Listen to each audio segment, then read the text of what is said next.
Dijo: «Wow, eres hispano, no deberías odiar a Trump». El tirador de Trump quería que sus amigos odiaran a Trump. Esto también fue supuestamente conocido por Matthew, el padre de Thomas, que esperó al día del juicio para compartir las filtraciones de audio y finalmente cambiarlo todo. ¿Estaba el tirador respaldado solo por un amigo, por el servicio secreto o por el Estado profundo? El padre de Thomas Crooks rompe el silencio. Realmente vi algo que decía: echa un vistazo a lo que pasó. El intento de asesinato de Trump durante su mitin del 13 de julio ha puesto a la otrora pacífica comunidad del condado de Butler bajo los focos por todas las razones equivocadas. Aunque Thomas Matthew Crooks, de 20 años, apretó el gatillo, su muerte significó inevitablemente que los investigadores tenían que buscar respuestas en otro lugar, o deberíamos decir en otra persona. Desgraciadamente, esto ha convertido a los padres del tirador, Matthew y Mary Crooks, en el foco central de la investigación, y los periodistas no han dejado de acosarles para obtener respuestas mediante llamadas al domicilio familiar. A lo largo de este ataque de periodistas y reporteros, los padres de Crooks han permanecido ocultos al público, pero el lunes 22 de julio, el padre de Crooks finalmente rompió su silencio. En ese fatídico día, un hombre que fue identificado por los lugareños y vecinos como el padre de Crooks fue visto saliendo de una tienda con una mujer enmascarada. Cuando los periodistas se acercaron a él, se negó a responder a ninguna pregunta. Matthew, ¿por qué querría tu hijo matar al presidente? Retrocede. Sin comentarios. Sin comentarios. ¿Hubo alguna señal de advertencia, Matthew? ¿Cómo lo lleva Mary? Sin comentarios. ¿Cómo lo lleva Mary? Sin comentarios. Matthew también le dijo a Fox News Digital: solo queremos tratar de cuidar de nosotros mismos en este momento. Por favor, denos nuestro espacio.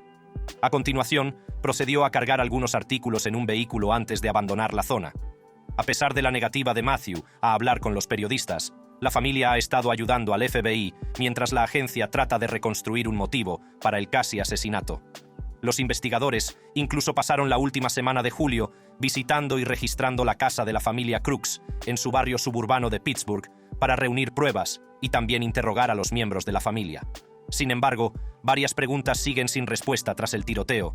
En concreto, cómo Crooks pudo evadir la seguridad y subir a la azotea del edificio desde donde disparó unas 8 veces contra los asistentes al mitin y el expresidente Trump. Apenas una hora después de que Crooks fuera identificado como el autor de los disparos en el mitin de Butler, la CNN se puso en contacto con el padre de Crooks para que diera detalles sobre su hijo, pero este declinó hacer comentarios y, según los informes, dijo que está tratando de averiguar qué demonios está pasando. Matthew también añadió que quería esperar a hablar con las fuerzas de seguridad antes de hablar sobre el intento de asesinato de Trump.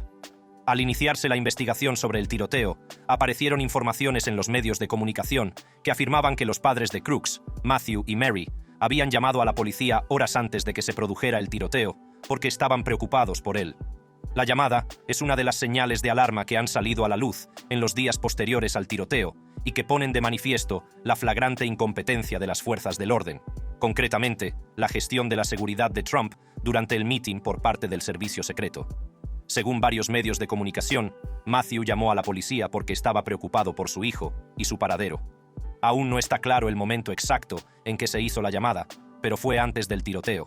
Tampoco se han podido verificar los detalles exactos de lo que dijo el padre de Crooks durante la llamada.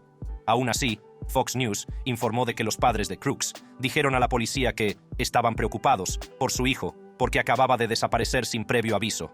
Sin embargo, las autoridades no proporcionaron más información sobre si los padres de Crooks sabían que su hijo tenía un AR-15 que pertenecía a su padre. Fuentes policiales revelaron que el arma fue adquirida legalmente en 2013. Aunque el AR-15 fue utilizado para llevar a cabo el ataque, las investigaciones también han demostrado que Crooks compró varias otras armas y materiales en los meses previos al tiroteo. Aunque se sabe muy poco de los padres de Crooks, Matthew Brian Crooks y Mary Elizabeth Crooks, sus vecinos han confesado estar totalmente conmocionados por los últimos acontecimientos.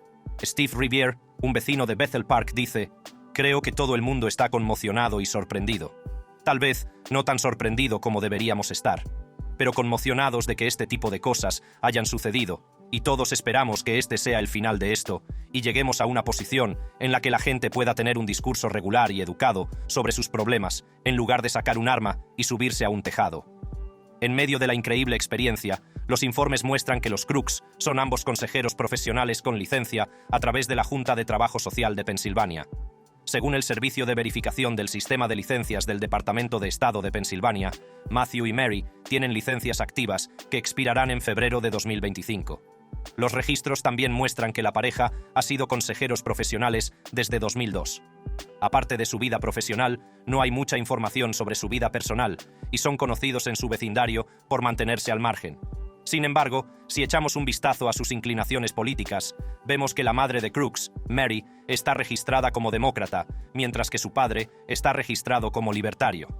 En los días posteriores al tiroteo, también surgieron detalles sobre la hermana de Crooks, Katie Crooks. Según un informe, se dice que Katie es muy trabajadora y tiene 2 empleos. Sin embargo, un vecino de Katie afirmó que ella se mudó de la casa de la familia Crooks hace 3 años y señaló que su ahora infame hermano la ayudó a trasladar sus pertenencias. En declaraciones al New York Post, el vecino dijo: «La persona que la ayudó no podría decir si era un hombre o una mujer.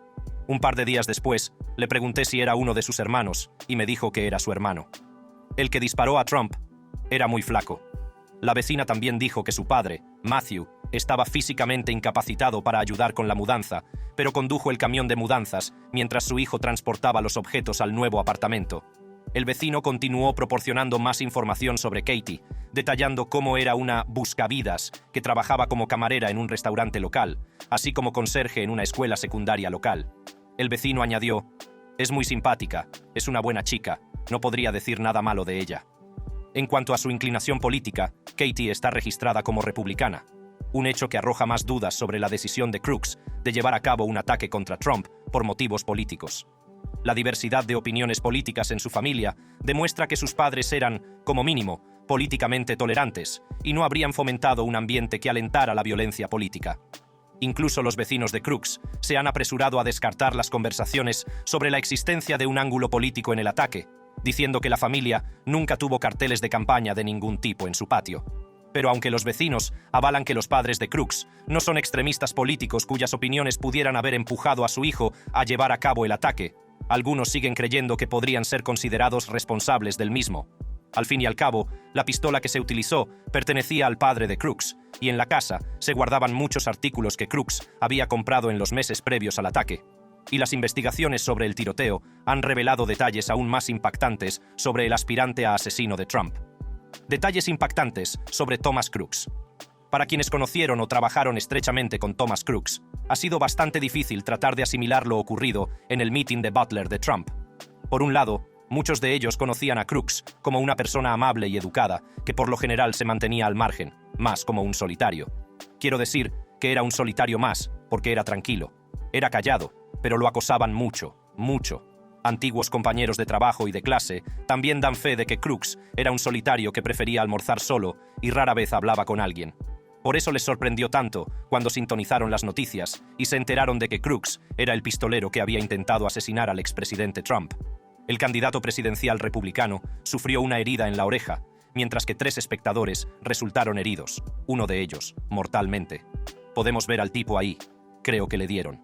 En consecuencia, casi 3 semanas después de que Crooks apuntara a Trump y fuera abatido por el servicio secreto, su ideología y sus motivos para llevar a cabo el ataque siguen siendo un frustrante misterio para los investigadores y para quienes se cruzaron con él.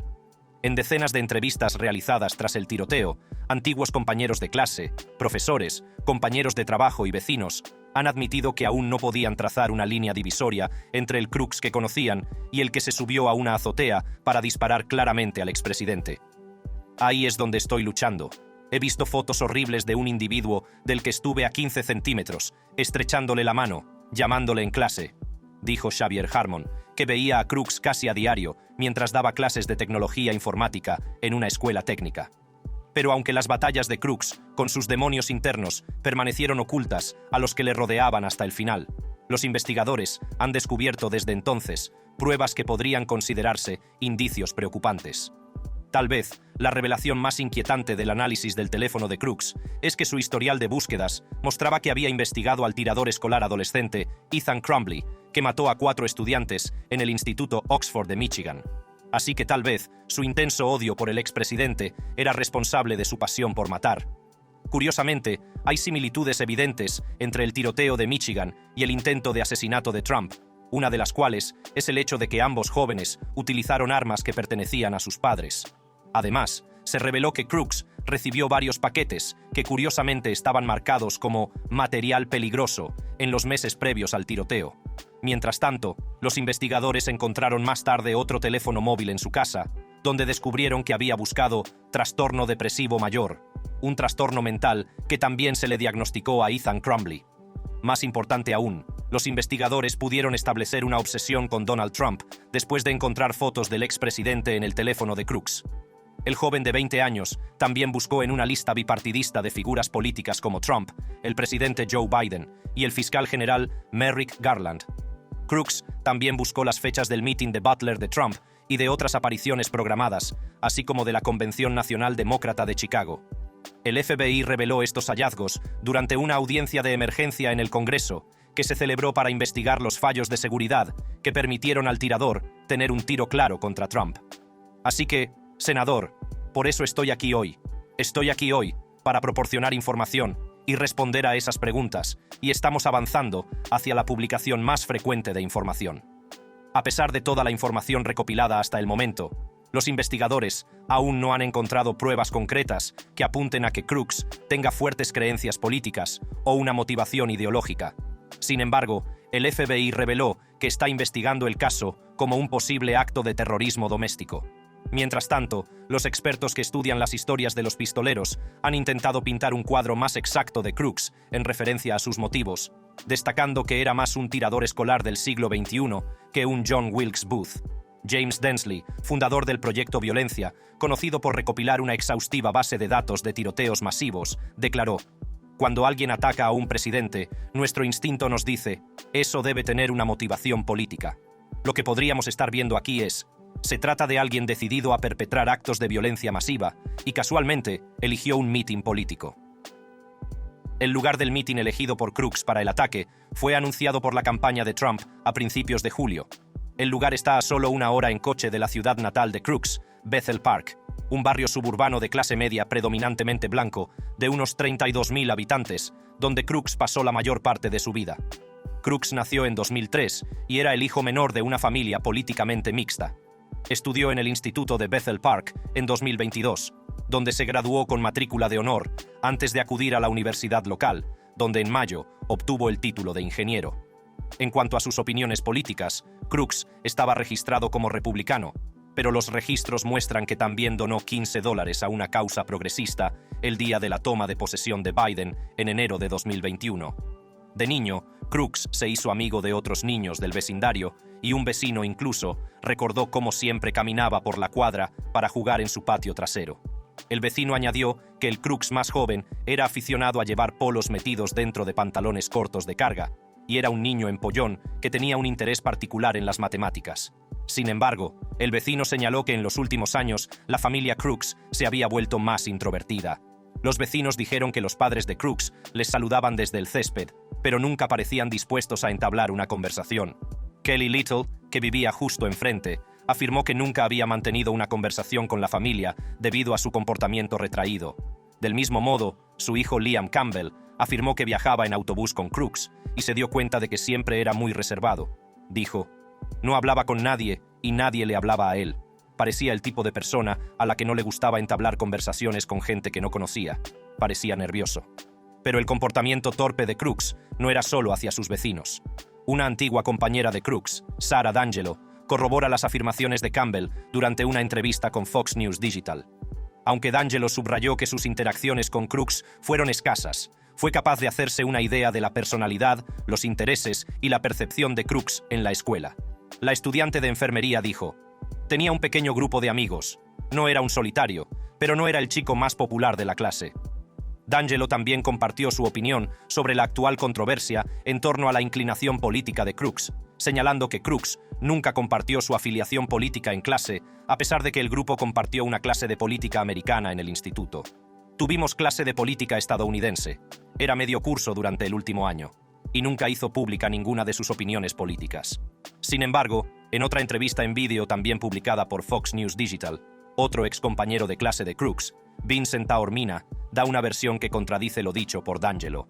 Vincent, a quien Thomas llamó una vez estúpido tras un debate político, dijo que el tirador era extremista con sus opiniones políticas. Él compartió: Thomas era un chico tranquilo, a menos que hubiera algo que le apasionara. La política era una de ellas. Simplemente no le gustaban los políticos. Especialmente con las elecciones que hemos tenido, no le gustaban nuestros políticos. Al hablar sobre la inclinación política de Crooks en la escuela, Taormina alegó que Crooks se había burlado de él en la escuela por gustarle el expresidente Donald Trump. Recordando un incidente que ocurrió entre él y Crooks mientras tenían clase de inglés durante el periodo electoral de 2016, Taormina dijo: «Así que mencioné el hecho de que soy hispano y estoy a favor de Trump». Y él dijo: «Bueno, eres hispano, así que no deberías odiar a Trump». Y yo estaba como: «No, él es genial. Es un gran presidente». Taormina afirmó que Crooks insinuó que era estúpido por pensar así, diciéndole: «Bueno, eso es un poco estúpido». Añadió que Crooks era un sabelotodo. Aunque ninguna de estas afirmaciones es verificable, las revelaciones de Taormina explican algunas de las búsquedas en su teléfono que mostraban fijación por varios políticos de todo el espectro político. Sin embargo, sigue planteando preguntas sobre cómo y por qué un adolescente puede albergar tanto odio hacia figuras políticas. Para algunas personas, la respuesta reside en los padres, a quienes les gustaría ver compartir alguna responsabilidad en los impactantes acontecimientos que se desarrollaron durante el meeting de Trump del 13 de julio. Consecuencias legales para los padres de Thomas Crooks. Días antes del tiroteo en el meeting de Trump, Thomas Crooks realizó búsquedas en Internet sobre el reciente tiroteo en el Instituto de Oxford, que produjeron condenas históricas contra los padres del tirador por ignorar descaradamente las señales de advertencia sobre su hijo. Mientras se dirigían a los miembros del Congreso durante una sesión informativa el 16 de julio, funcionarios del FBI y del Servicio Secreto dijeron que la búsqueda en el teléfono móvil de Crooks se centró en los padres del tirador Ethan Crumbley, del Instituto de Michigan. La revelación de ese detalle insinúa que Crooks consideró el posible impacto de sus acciones en sus padres. También proporciona una idea del estado mental de Crooks cuando se preparaba para abrir fuego contra Trump durante el multitudinario meeting.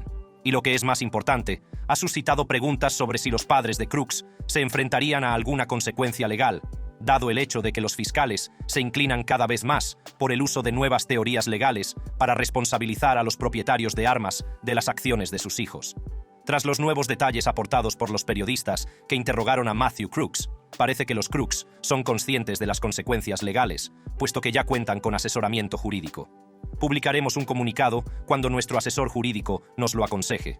Sin embargo, los expertos han argumentado que en el caso de los padres de Crooks, todavía se sabe muy poco sobre lo que sabían o hicieron en los días y horas previos al ataque, como para hacer una evaluación real sobre las posibles consecuencias legales a las que podrían enfrentarse. Andrew Willinger, director ejecutivo del Duke Center for Firearms Law, dijo: «Los hechos tendrían que acercarse o superar el nivel atroz del caso Crumbley. Múltiples señales de advertencia graves durante un periodo de tiempo más largo, almacenamiento inadecuado, estrecha relación con el uso de las armas por parte del tirador, etc. A principios de este año, los padres del autor del tiroteo en el Instituto de Oxford, James y Jennifer Crumbley, fueron condenados a penas de entre 10 y 15 años de prisión cada uno, después de que un jurado de Michigan los declarara culpables de homicidio involuntario. En lo que respecta a Jennifer Crumbley, el sentido de este tribunal es, señora Crumbley, que cumpla de 10 a 15 años en el Departamento Correccional de Michigan. En cuanto al acusado James Crumbley, es el sentido de este tribunal que cumpla de 10 a 15 años con el Departamento Correccional de Michigan. Esta sentencia marcó un hito, ya que fue la primera vez que los padres serían considerados responsables de los crímenes de su hijo, que mató brutalmente a 4 estudiantes e hirió a 7 más el 30 de noviembre de 2021. Del mismo modo, el pasado noviembre, el padre de otro adolescente acusado de matar a 7 personas durante un desfile del 4 de julio en Highland Park, Illinois, se declaró culpable de 7 delitos menores de conducta temeraria. En este caso, los fiscales argumentaron que el padre debería haber sido consciente de que su hijo era un peligro para el público en el momento en que firmó su solicitud de tarjeta de identificación como propietario de un arma de fuego.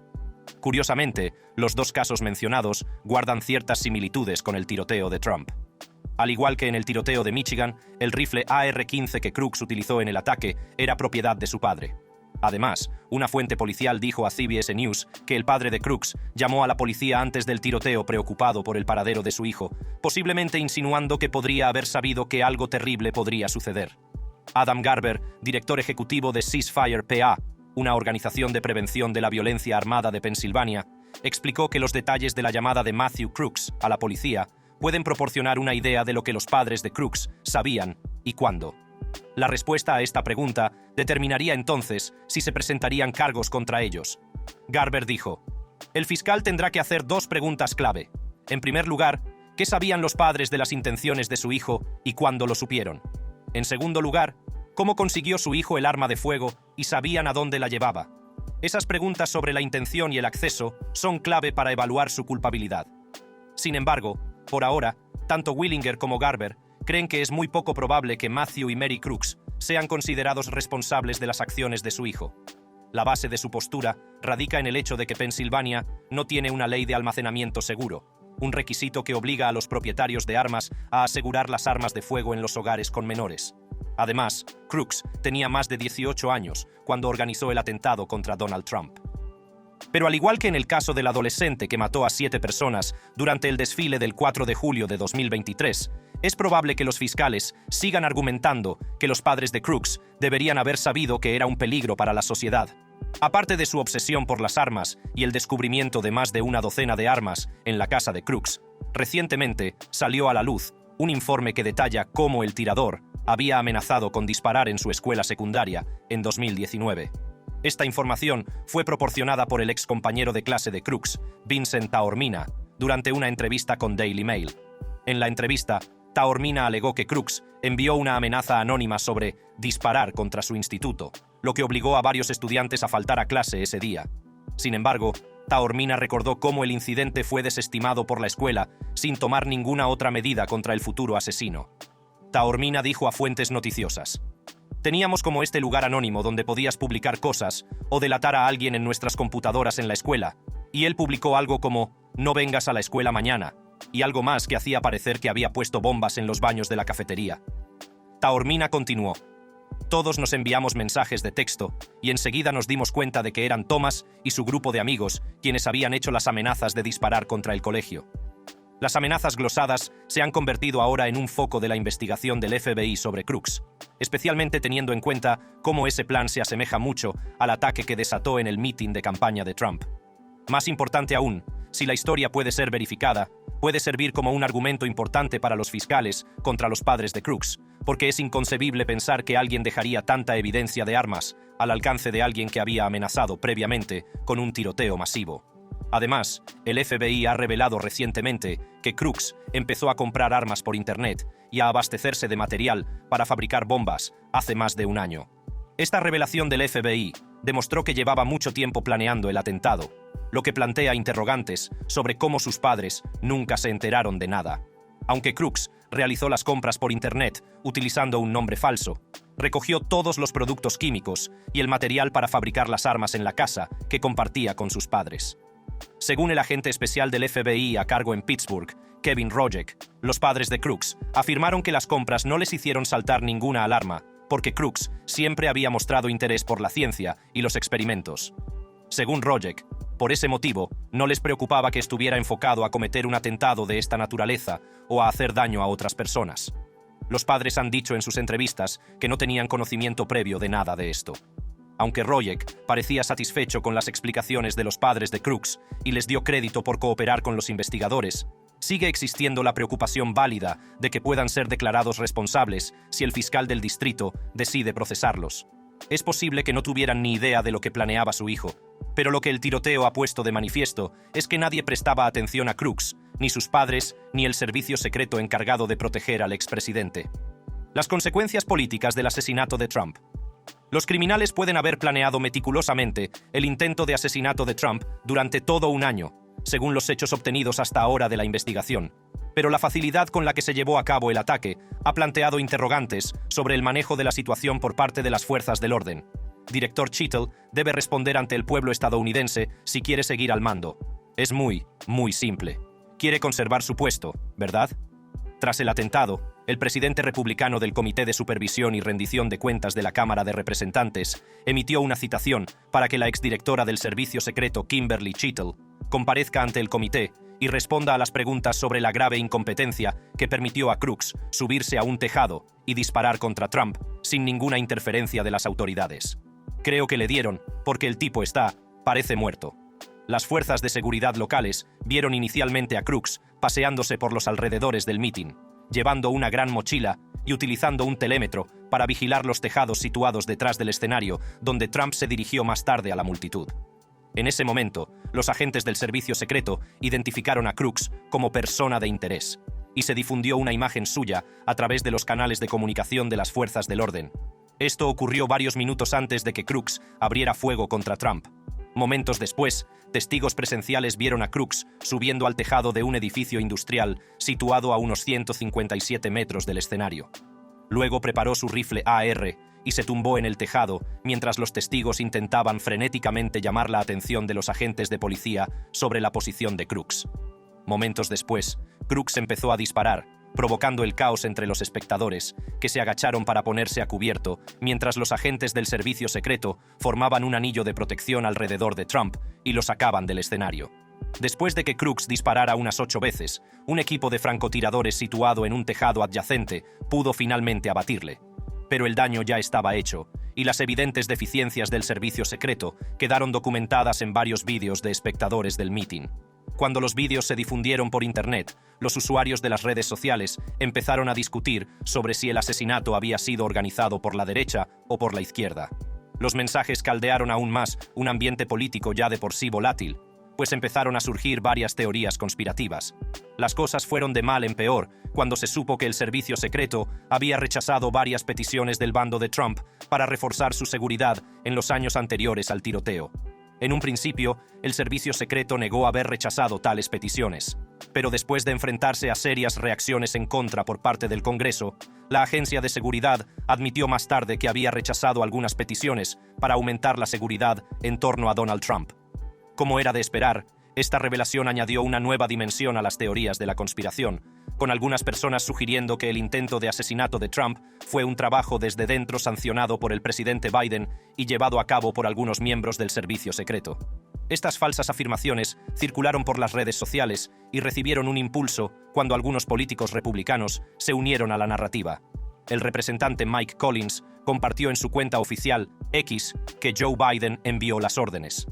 Collins respaldó su polémica afirmación señalando una cita del presidente en la que decía que ya había terminado de hablar del debate y que es hora de poner a Trump en una diana. Sin embargo, la cita había sido burdamente sacada de contexto por Collins. Biden pronunció la frase durante una llamada privada con donantes, en la que les instó a dejar atrás los acontecimientos del debate y volver a centrar su atención en derrotar a Trump. De alguna manera, algunos políticos republicanos, incluido Collins, fueron capaces de vender esta narrativa, a pesar de que no hay pruebas que sugieran que Biden estuvo involucrado en el tiroteo contra Trump. Poco después del ataque, Biden emitió un comunicado. También concedió un comunicado de prensa explicando que había investigado al expresidente. Buenas tardes.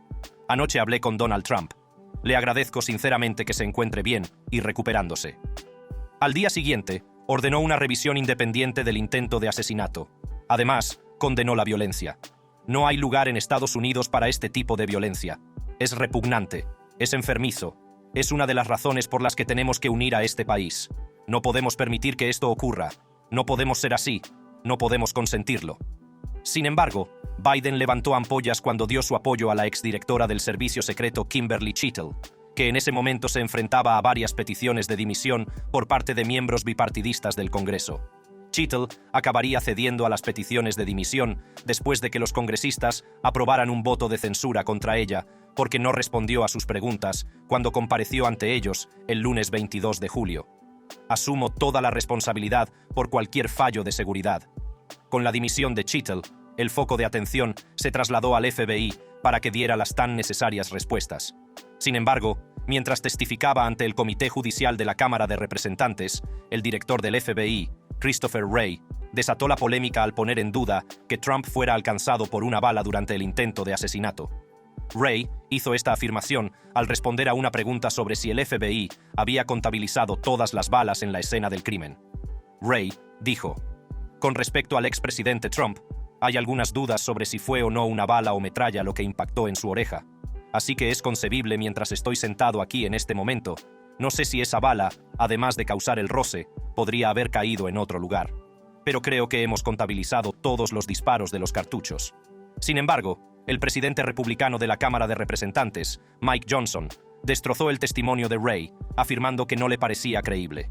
Johnson dijo: «Todos hemos visto el vídeo, hemos visto el análisis, hemos oído de múltiples fuentes en diferentes ángulos que una bala le atravesó la oreja. No estoy seguro de que importe tanto».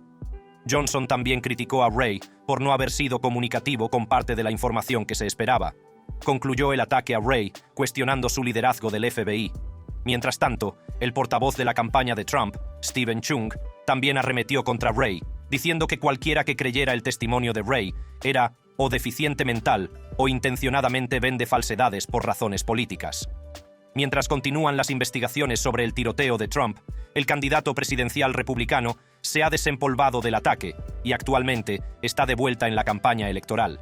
Trump también ha asegurado a sus seguidores que aparecería en más mítines al aire libre en el futuro, a pesar de las advertencias de las fuerzas del orden. Mientras tanto, Biden ha quedado relegado a un segundo plano en la carrera hacia la Casa Blanca, tras verse obligado a renunciar a la presidencia entre rumores de que había fallecido. El cambio se convirtió en una necesidad para el Partido Demócrata, ya que los índices de audiencia de Trump subieron frente a los de Biden en los días posteriores al tiroteo. Por ahora, la vicepresidenta Kamala Harris está en la pole position para ser la candidata presidencial demócrata y ya ha empezado a reclamar ser la primera mujer presidenta de Estados Unidos de cara a las próximas elecciones.